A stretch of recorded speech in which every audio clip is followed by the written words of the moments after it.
Salam sejahtera semua pelajar. Hari ini kita akan belajar perhubungan ruang dan massa. Perhubungan ruang dan massa adalah kemahiran memerihalkan perubahan sesuatu kejadian atau fenomena berdasarkan perubahan parameter seperti lokasi, arah, bentuk, saiz, isi padu, dan berat mengikut urutan massa.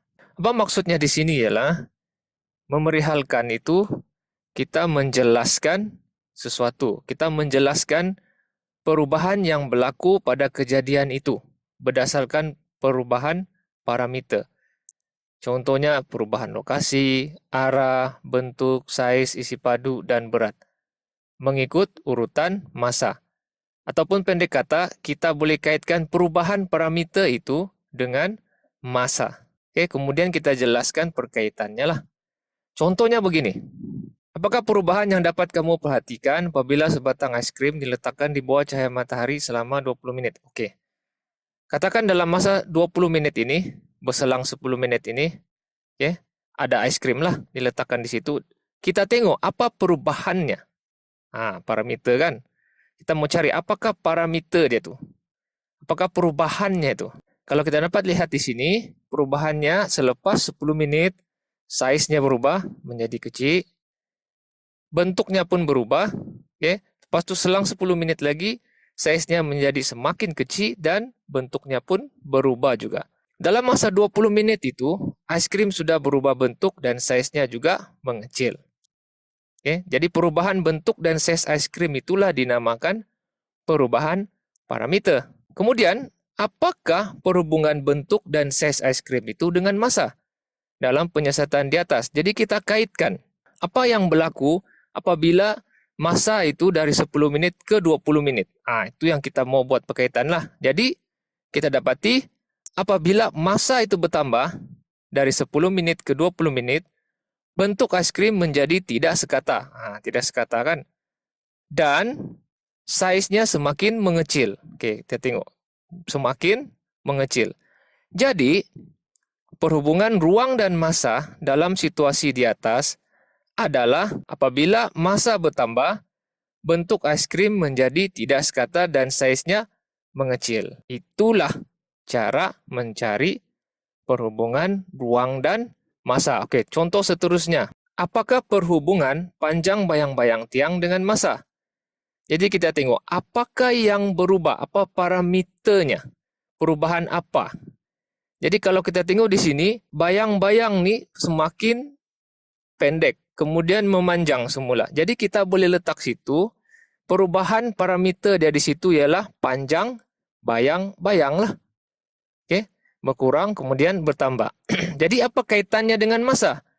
Bayang-bayang itu akan berkurang, kemudian akan bertambah selepas itu. Jadi itulah penghubungan ruang dan massanya. Oke, apabila massa bertambah, panjang bayang-bayang tiang berkurang dan bertambah selepas itu. Oke, contoh lagi.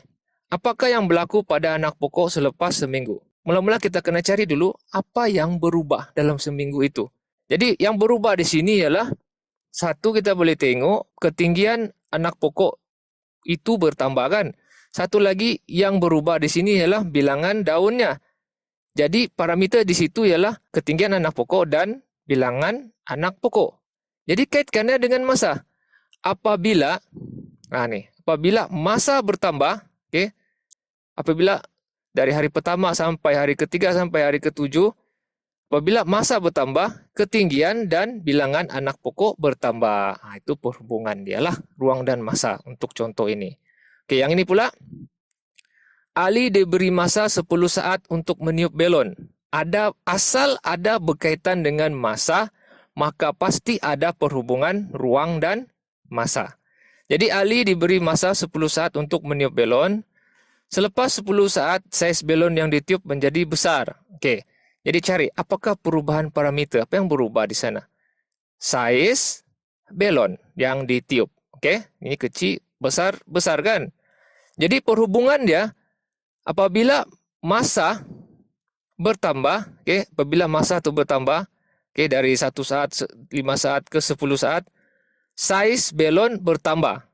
Itu perhubungan ruang dan massa untuk contoh ini.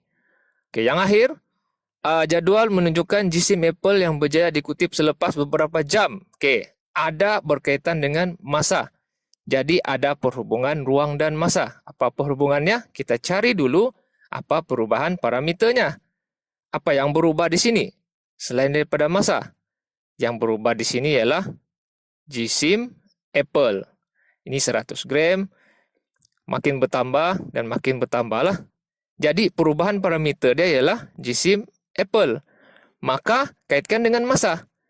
Apabila masa itu bertambah, apabila masa bertambah dari 1 ke 5 ke 10 minit, jisim apel yang dikutip bertambah. Daripada 100 ke 400 ke 800. Jadi itulah dia perhubungan ruang dan masa untuk jadual ini.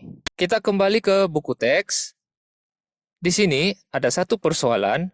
Bagaimanakah kita dapat mengaitkan perhubungan ruang dan masa dalam aktiviti ini? Okey. Jadi kita anggaplah mereka telah buat satu eksperimen di mana mereka telah menghasilkan saiz buih sabun yang berbeza-beza. Kemudian setiap buih sabun itu dihitung masanya sehingga buih pecah lah. Okey, katakan mereka buat 3 saiz buih sabun yang berbeza.